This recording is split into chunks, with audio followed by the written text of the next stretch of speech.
Hello and welcome to the in-depth series section of Drishti IAS. I am Aisha Singh and in today's video we will be discussing about the India-UAE deal to trade with local currencies.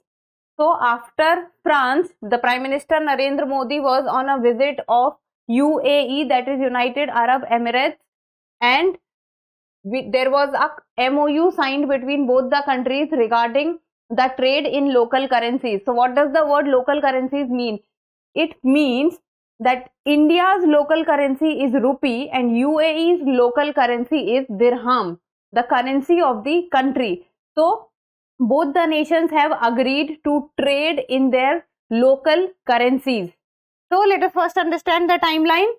First, about the local currencies pact between the two countries, then why is the pact so significant, economic ties between India and UAE, then interlinking of payment system, its significance, and in the end a prelims MCQ. This topic is of relevance from General Studies paper 3, that is economy, and also important from the international relations perspective. So what is important in this is, from prelims perspective, interlinking of payment system and local currencies pact, and from mains perspective, economic ties between India and UAE. So the news has been taken from the Hindu and it says the India-UAE deal to trade with local currencies. So we will be focusing more on the local currencies word. So what has happened recently is that after France, Prime Minister of India Narendra Modi was on a visit of UAE, but now he is back from his UAE visit, and the UAE visit has been termed as a very successful visit. And the Reserve Bank of India, which is the Central Bank of India, and its Abu Dhabi counterpart, that is the Central Bank of the UAE, they both have signed two memorandum of understanding between the two countries. And the memorandum of understanding talks about, the first MOU talks about establishing a framework to promote the use of local currencies for cross-border transaction. Cross-border transaction means between India and UAE, that the transaction between India and UAE should become easy. And the second MOU talks about interlinking payment systems. So before moving, the location of UAE on world map. So UAE is a part of Middle East and it is a small country, and UAE shares its border with Saudi Arabia, the southern border, and also with Oman. While when we talk about the water bodies, then it is Persian Gulf and Gulf of Oman, while UAE shares its maritime border with Iran also. Now let's talk about the local currencies pact. So what happens is, like, this is first country and this is second country. Imagine first country is India and second country is UAE. So what happens is, India and UAE till now was doing trade, but they were doing trade in a currency which was not UAE's currency and not even India's currency. It was some other currency which was universally accepted, and that currency is majorly dollar all over the world, because dollar is considered to be the most acceptable currency. But now it is now felt that there needs to be an alternative to dollar, and now there is also a concept of internationalization of rupee which is going on in the present context. So giving a boost to the concept of internationalization of rupee, that rupee needs to be made more strong in the international market so that the acceptability of rupee can increase in the global market. So this is what has happened between India and UAE when they have signed a memorandum, that now India and UAE, when they will trade with each other, they do not have to pay in some third countries, in some third countries currency which is majorly acceptable in the globe or all over the globe, but now they will be trading in their own currencies, that India will be trading in rupee and UAE will be trading in its currency of dirham. That is, India will be able to make the payment in rupees, and while UAE will be able to make the payment in dirham, and this will make their own respective countries currency very strong in the international market. This is what the concept of local currencies mean. So now let's talk about the first pact, that is the Local Currency Pact. And the aim of the Local Currency Pact is to establish a local currency settlement system to promote the use of rupee and dirham bilaterally.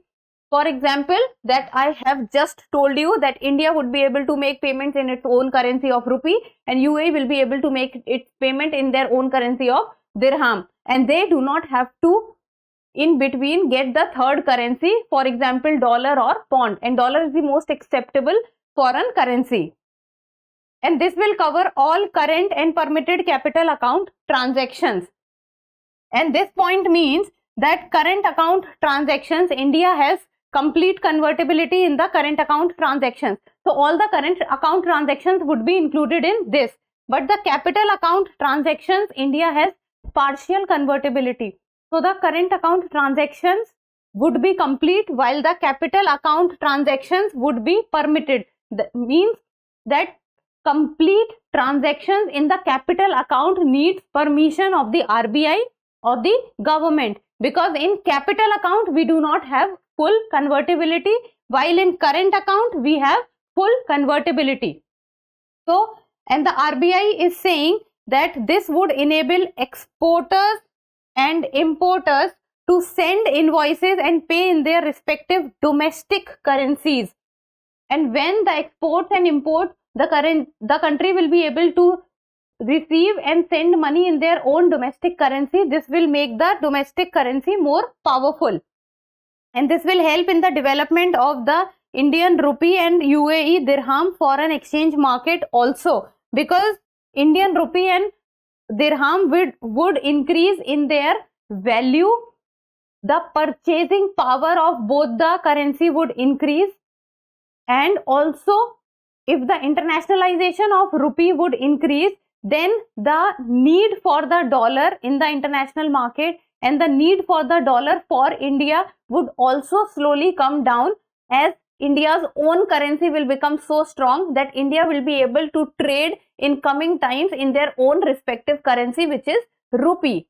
At present, this trade in the global stage is being done under dollar. Then to promote investments and remittances between the two countries. Now that we all know that India is a country in the world which receives the highest amount of remittances and promote investments also. So if between UAE and India the local currency trade pact will be successful, then remittances can also be sent directly in the same currency. They do not have to be get converted into dollar or some other currency like pound or some other currency like yen. They do not have to get converted into it, and they will be able to directly trade between India's rupee and UAE's dirham. So the need for the third currency would be cancelled. Then optimize transaction cost and settlement time for transactions, including for remittances from India's residing in UAE. Now at present what happens is, if a person wants to send remittance to his or her country, then there is a certain kind of transaction cost which comes in between. So that makes the process little costlier, and also the time and the transaction time is also huge. It takes a lot of time, because at present what is happening is, like for example, if an Indian residing in outside country wants to send money back to his home, then at present what is happening is, then the person for example is earning in UAE in its currency of dirham.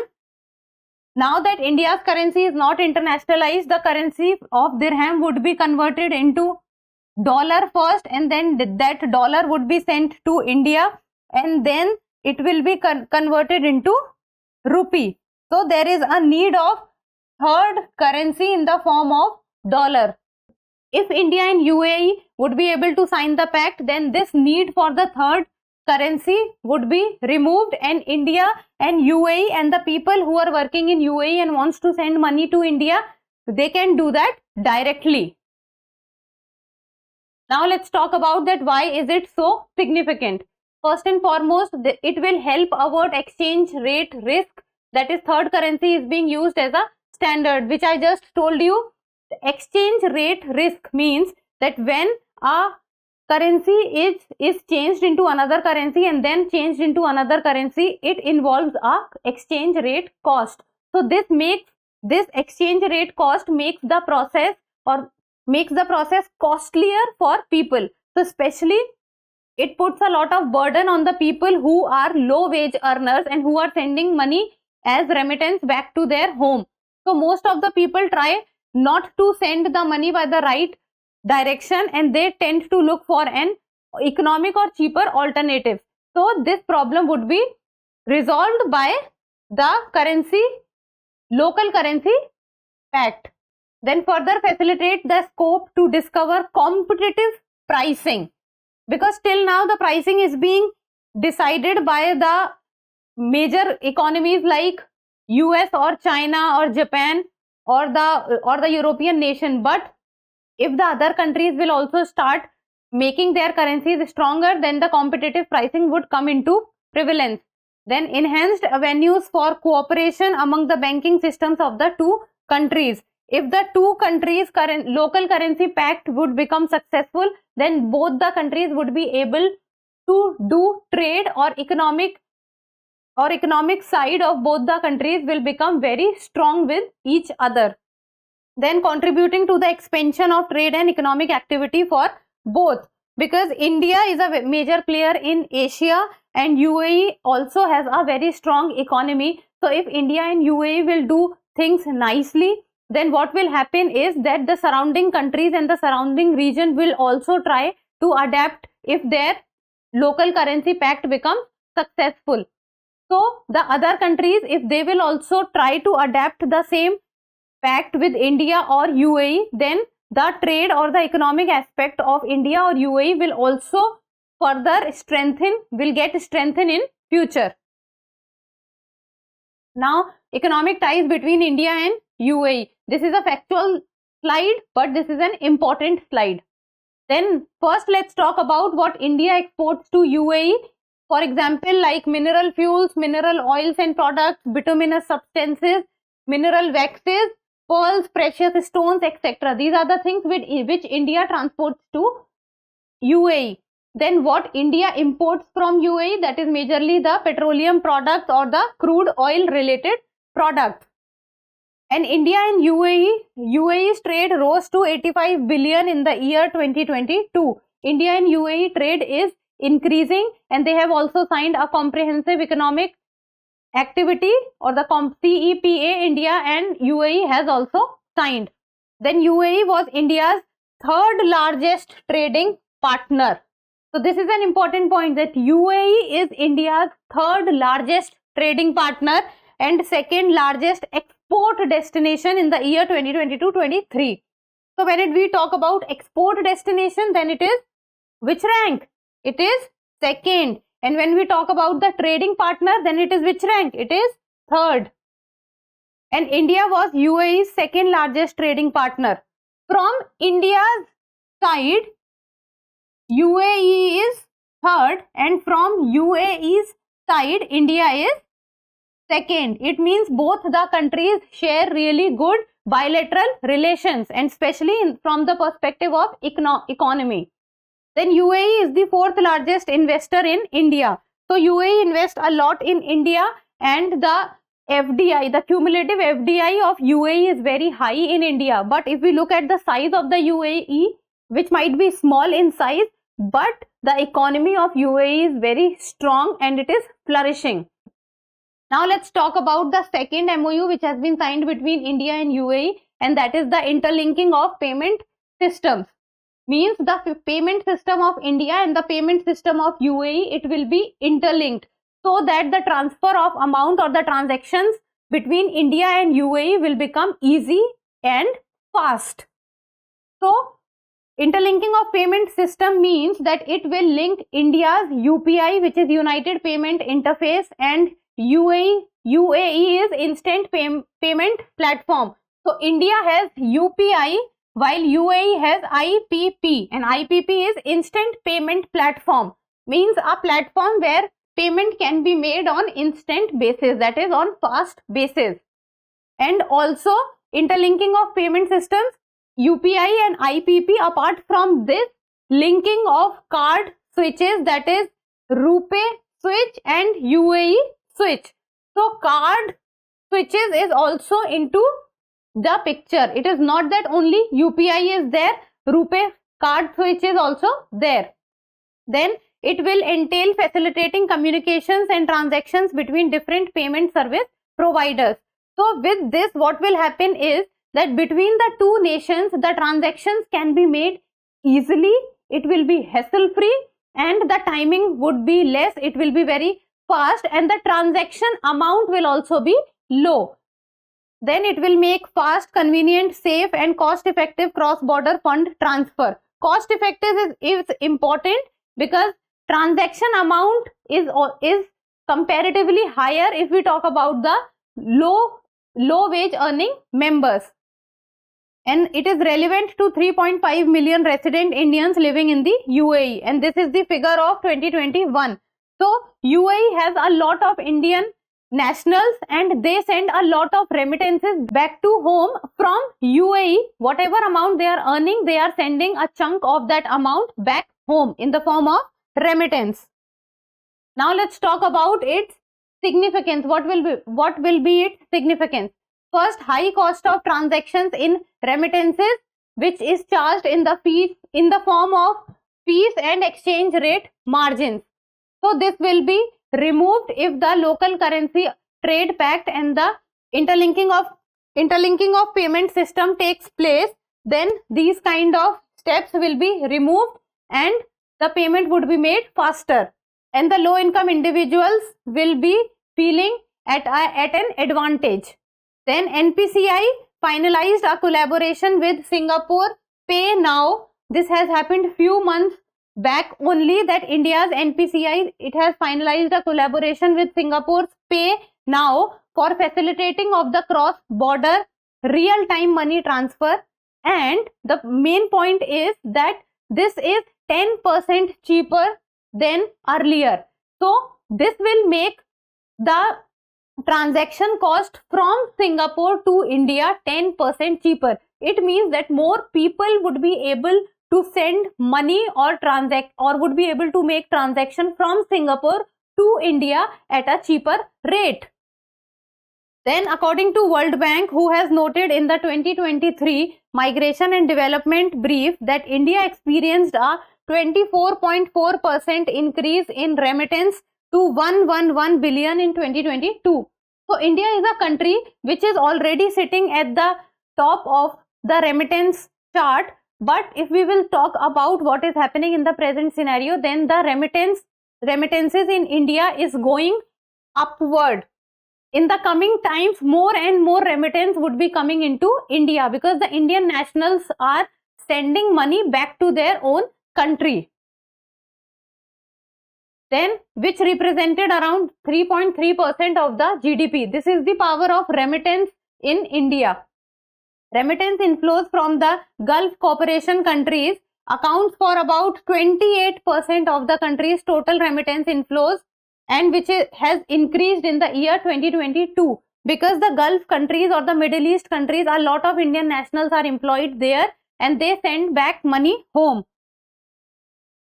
Now, this was about the trip that PM Modi has made to UAE and two of the most important MOUs that has been signed. In the end, a prelims MCQ, and you people need to tell me the answer in the comment section. Consider the following statements. UAE is India's third largest trading partner and UAE is India's second largest export destination. You have to talk about the correct statement, and the codes are 1 only, 2 only, both 1 and 2, or neither 1 nor 2. So try to solve this question. We have discussed this in the video, and that's all for today. Thank you so much for watching. Till we meet next time, keep reading and keep writing.